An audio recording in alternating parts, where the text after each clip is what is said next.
നമസ്കാരം. പുലിവാല് പിടിച്ച അവസ്ഥയിലാണ് എം.വി. ഗോവിന്ദനും ഡബിൾ എ റഹീമും വി ജോയിയും ശിവൻകുട്ടിയും വി.കെ. പ്രശാന്തും ജോൺ ബ്രിട്ടാസും ഒക്കെ അടക്കമുള്ള നേതാക്കൾ. പ്രതിപക്ഷ നേതാവ് പിണറായി വിജയന്റെ മകൾ വീണ പ്രതിയായ മാസപ്പടി കേസ്, ഈ മാസപ്പടി കേസുമായി ബന്ധപ്പെട്ട അന്വേഷണത്തിനെത്തിയ ഇ.ഡി. ഉദ്യോഗസ്ഥരെ ആക്രമിച്ച സംഭവം കഴിഞ്ഞയാഴ്ചയാണ് തിരുവനന്തപുരത്ത് അരങ്ങേറിയത്. ഇ.ഡി. ഉദ്യോഗസ്ഥരെ വധിക്കാൻ ശ്രമിച്ചു, അവർ സഞ്ചരിച്ച വാഹനം തല്ലിത്തകർത്തു. പക്ഷേ ഇതെല്ലാം കൈവിട്ടു പോയ അവസ്ഥയിലാണ്. നേതാക്കൾക്കൊക്കെ ഒരു ധാരണയുണ്ടായിരുന്നു, തങ്ങൾ നേതാക്കളാണ്, തങ്ങളെ ആരും ഒന്നും ചെയ്യില്ല, തങ്ങൾക്ക് നേതാക്കളെന്നുള്ള പരിഗണനയുണ്ട്, പോലീസിനെ പോലും ഞങ്ങൾക്ക് കൈവെള്ളയിലിട്ട് അമ്മാനമാടാം, നിയമവ്യവസ്ഥയൊക്കെ ഞങ്ങൾക്ക് പുല്ലാണ്, സ്വന്തമായി പോലീസ് സ്റ്റേഷനും കോടതിയുമൊക്കെയുള്ള പാർട്ടിയാണെന്നാണല്ലോ വനിതാ നേതാവായ പി.കെ. ശ്രീമതി തന്നെ പറഞ്ഞത്. അപ്പോൾ ആ ഒരു ധാരണയിലായിരുന്നു ഈ CPM നേതാക്കളൊക്കെ ജീവിച്ചത്. എന്നാൽ തിരുവനന്തപുരത്ത് ഇ.ഡി. ഉദ്യോഗസ്ഥർ ആക്രമിക്കപ്പെട്ട സംഭവം ഉണ്ടായതോടെ ഈ കാര്യങ്ങളെല്ലാം മാറി മറിഞ്ഞിരിക്കുകയാണ്. ഇതൊന്നും അങ്ങനെയല്ല എന്നുള്ള ഒരു ബോധ്യം ഇപ്പോൾ CPM നേതാക്കൾക്ക് വന്നിട്ടുണ്ടാകാം. നിയമസഭ തല്ലിത്തകർത്ത കേസിൽ വി ശിവൻകുട്ടി ഉൾപ്പെടെയുള്ള നേതാക്കളൊക്കെ പലതവണ കോടതി ആവശ്യപ്പെട്ടിട്ടുണ്ടെങ്കിലും കോടതിയിൽ ഹാജരാകാൻ തയ്യാറായിട്ടില്ല. യൂണിവേഴ്സിറ്റി കോളേജ് അധ്യാപികയായ പ്രൊഫസർ വിജയലക്ഷ്മി ടീച്ചറെ അധിക്ഷേപിച്ച സംഭവത്തിൽ അവരെ തടഞ്ഞുവെച്ച് മർദ്ദിക്കുകയും അസഭ്യം പറയുകയും ചെയ്ത സംഭവത്തിൽ ഡബിൾ എ റഹീമും പലതവണ കോടതിയിൽ ഹാജരായിട്ടില്ല. പിണറായി വിജയന്റെ കാര്യമൊക്കെ നമുക്കറിയാം, കോടതിയൊക്കെ തൻ്റെ കാൽ കീഴിലാണ് എന്നുള്ളൊരു ധാരണയിലാണ് അയാൾ ജീവിച്ചത്.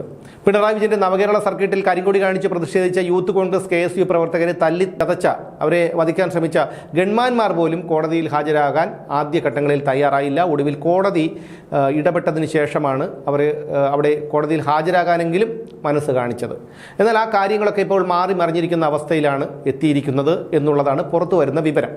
അതായത് തിരുവനന്തപുരത്ത് ഇത്രയധികം പ്രവർത്തകർ ഒരേ സമയം ഒരുമിച്ച് കൂടാൻ സാധ്യതയില്ലെന്നും ഇതിൻ്റെ പിന്നിൽ നേതാക്കളായിരുന്നു എന്നും കൃത്യമായ ആസൂത്രണത്തിൻ്റെ ഫലമായിട്ടാണ് ആ പ്രവർത്തകരൊക്കെ അവിടെ കൂടി അക്രമം കാണിച്ച് ഉദ്യോഗസ്ഥരെ വധിക്കാൻ ശ്രമിച്ചത് എന്നുമാണ് ഇ.ഡി. ഉദ്യോഗസ്ഥർ ഇപ്പോൾ ആരോപിക്കുന്നത്.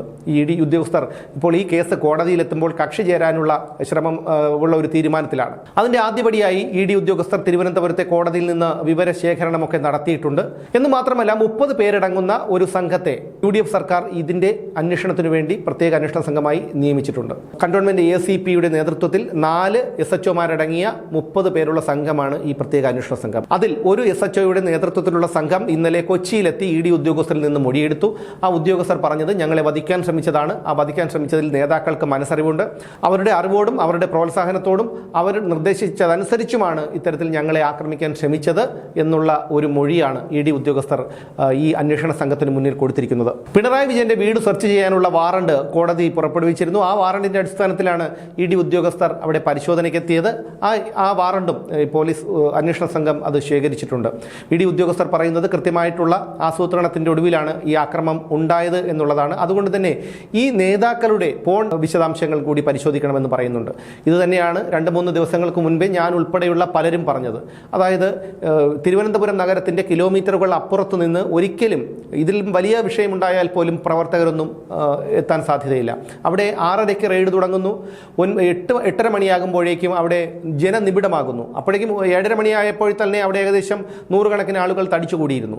ഇതൊക്കെ നേതാക്കളുടെ നിർദ്ദേശം അനുസരിച്ചിട്ടാണ് തന്നെയാണ് വന്നിരിക്കുന്നത്. മുൻ മേയറായ ആര്യ രാജേന്ദ്രൻ പലയിടങ്ങളിലും വിളിച്ച് കഴിയുന്നതും പ്രവർത്തകർ എത്രയും വേഗം തിരുവനന്തപുരത്ത് എത്തണമെന്നാവശ്യപ്പെട്ടു എന്നാണ് ഒരു പ്രവർത്തകൻ തന്നെ പറഞ്ഞറിഞ്ഞത്. അത് ഈ ആര്യ രാജേന്ദ്രൻ മാത്രമല്ല, ഡബിൾ എ റഹീമും വി ജോയിയും അടക്കമുള്ള, വി ജോയി അവിടെ പാർട്ടിയുടെ ജില്ലാ സെക്രട്ടറിയാണ്. അപ്പോൾ അദ്ദേഹം അടക്കമുള്ള ആൾക്കാർ അറിയാതെ ഇത്തരത്തിൽ പ്രവർത്തകർ അവിടേക്ക് ഒഴുകിയെത്തില്ല എന്നുള്ള കാര്യം ഉറപ്പാണ്. എന്ന് മാത്രമല്ല, ഈ ഉദ്യോഗസ്ഥരെ അക്രമികൾ ആക്രമിക്കുമ്പോൾ ഈ നേതാക്കളൊക്കെ ഒരു ഭാഗത്തുകൂടി പിണറായി വിജയന്റെ വീടിനകത്തേക്ക് പോവുകയാണ് ഉണ്ടായത്. മുമ്പ് സെക്രട്ടേറിയറ്റിന് മുമ്പിലൊക്കെ പല തരത്തിലുള്ള സമരങ്ങൾ നമ്മൾ കണ്ടിട്ടുണ്ട്. പോലീസിനെ ഈ പ്രവർത്തകരൊക്കെ നേരിടുന്നത് കണ്ടിട്ടുണ്ട്. അപ്പോഴൊക്കെ നേതാക്കൾ ഇവരെ പിന്തിരിപ്പിക്കാൻ ശ്രമിക്കുന്നതും നമ്മൾ കണ്ടിട്ടുണ്ട്. പക്ഷേ ആ കാഴ്ച പിണറായി വിജയന്റെ വീടിന് മുന്നിൽ കാണാനായില്ല. ഒരു നേതാക്കളും ഈ അണികളെ പിന്തിരിപ്പിക്കുന്ന ഒരു കാഴ്ച നമ്മൾ അവിടെ കണ്ടില്ല എന്നുള്ളതാണ്. അപ്പോൾ ഇതിൽ നിന്ന് തന്നെ വ്യക്തമാണ്, എന്തായാലും നേതാക്കളുടെ അറിവോടുകൂടി അല്ലാതെ ഈ ഒരു സംഭവം, ഈ ഒരു അക്രമം അവിടെ നടക്കില്ല. അത് കൃത്യമായ ആസൂത്രണത്തിനൊടുവിൽ നടത്തിയ ഒരു അക്രമ സംഭവമായിരുന്നു. നേതാക്കൾ വിളിച്ചതനുസരിച്ചിട്ട് തന്നെയാണ് ഈ അണികളൊക്കെ അവിടെ എത്തി ഈ അക്രമം നടത്തിയത്. പക്ഷേ അവരുടെ കയ്യിൽ നിന്ന് കാര്യങ്ങളെല്ലാം കൈവിട്ടുപോയി.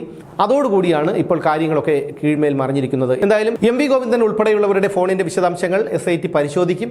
എന്ന് മാത്രമല്ല, ഈ മുതിർന്ന നേതാക്കൾക്കെതിരെയും അന്വേഷണം നടത്തും. നടത്തും. അതിൽ കുറ്റക്കാരും രക്ഷപ്പെടാൻ ഞങ്ങൾ സമ്മതിക്കില്ല, അവരെയൊക്കെ നിയമത്തിന് മുന്നിൽ കൊണ്ടുവരും എന്നുള്ള ഒരു കടുത്ത തീരുമാനത്തിലാണ് ഇപ്പോൾ SITയും മുന്നോട്ട് പോയിക്കൊണ്ടിരിക്കുന്നത്. കാരണം ഇത്രയും അധികം പേർ ഈ ആക്രമണത്തിൽ പങ്കെടുത്തിട്ടും 26 പേരെ മാത്രമാണ് അറസ്റ്റ് ചെയ്യാൻ പോലീസിന് കഴിഞ്ഞത്.